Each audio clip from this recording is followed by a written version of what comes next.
Magandang araw sa ating lahat mga guys.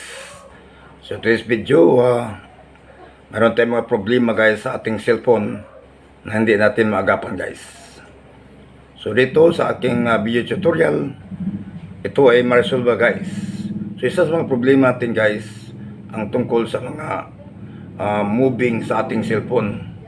Ang screen ay move kahit walang mag-touch guys. So yun ay tinatawag nating ghost touch guys. So sa hindi pa natin papatuloy ito sa ating discussion kung paano ito ma-resolve guys, bigyan diin ang ating intro.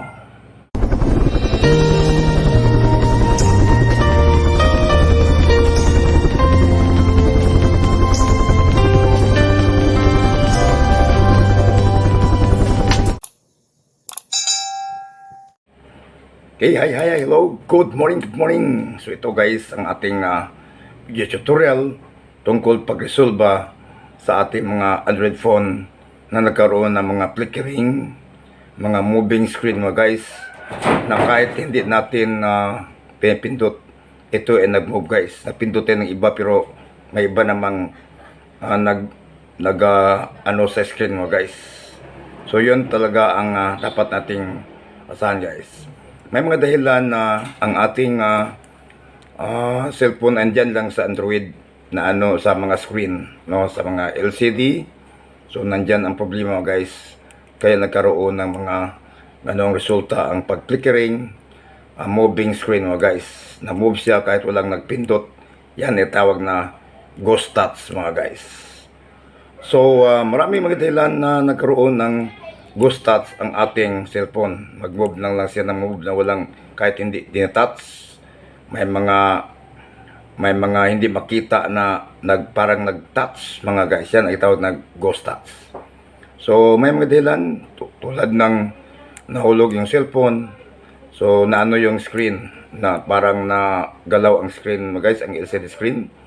Then also mga guys, yung mga dahilan yung mga nag-touch kayo, mayroong lana or oil ang inyong kamay. So isa din sa mga dahilan na magkaroon ng ghost touch mga guys. So itong ghost touch ay napaka-terrible itong problema yan. I-touch mo, iba naman ang magsalida sa iyong cellphone. Iba ang magpakita ng gilas. So yan talaga guys ang tatawag na ghost touch. Okay, yan marami na research yan sa YouTube kung paano ma-resolve yung flickering ng ghost touch. Ay talagang wala yun sa YouTube guys. Maraming nag-tutorial pero mabalik naman yun. Ma-resolve siya pero balik sa ganoon naman guys. So dito sa ating video tutorial, ito ay ang sa mga pag-research ko sa mga iba't ibang sources, may nagsabi na itong ilagay sa rep mga guys ang cellphone. Ilagay sa rep ng within 10 to 15 minutes. Yun ang sabi nila guys.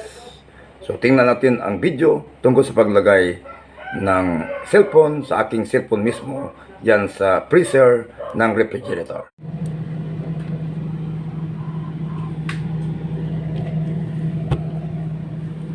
Dito guys, ilagay natin ang ating phone sa my freezer para ito ang ating video tutorial guys. Ito ay sample lang. Ito wala ang mga ghost touch sa ating cellphone. So lagay ito within 10 to 15 minutes guys. So yan ang sample, 10 to 15 minutes dyan sa refrigerator, sa freezer mga guys.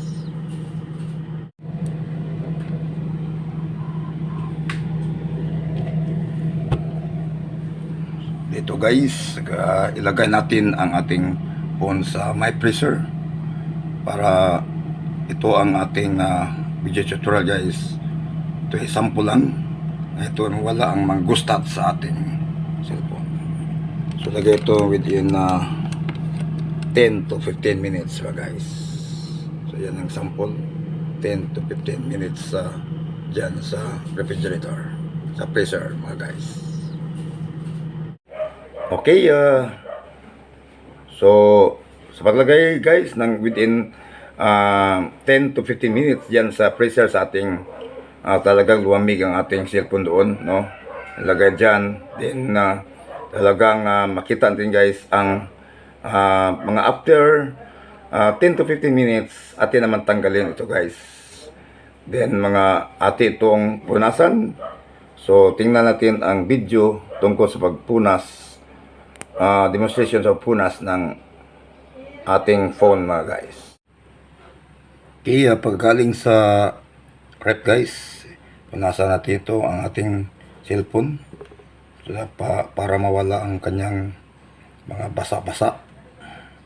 Kailangan punasan natin ito guys ng maigi itong ating cellphone.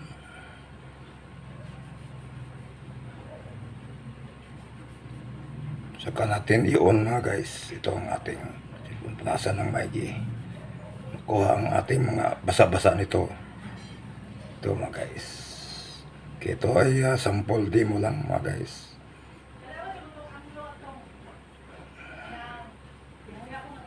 Okay. Okay, sa mga problema nito guys, sa mga screen sa ating phone na talagang mag-moving na siya, sa mga hindi asahan mag-moving na siya, mag-flickering, mag-moving ang ating screen sa ating phone.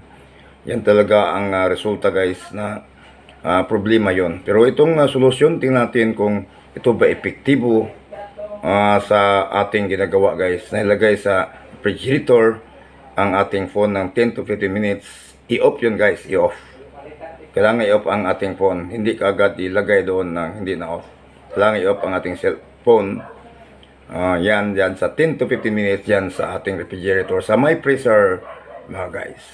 So kita-kita yan. So pagkatapos punasan. So din kailangan ito i-open guys. Kailangan punasin ito. Kailangan wala ng basang-basa sa ating phone. Saka natin i-open yun. So hanggang dito lang mga guys sa aking video tutorial about regards with good stats sa ating phone. Maraming salamat. Don't forget to subscribe. Tersos Kaisyon Vlog mga friends.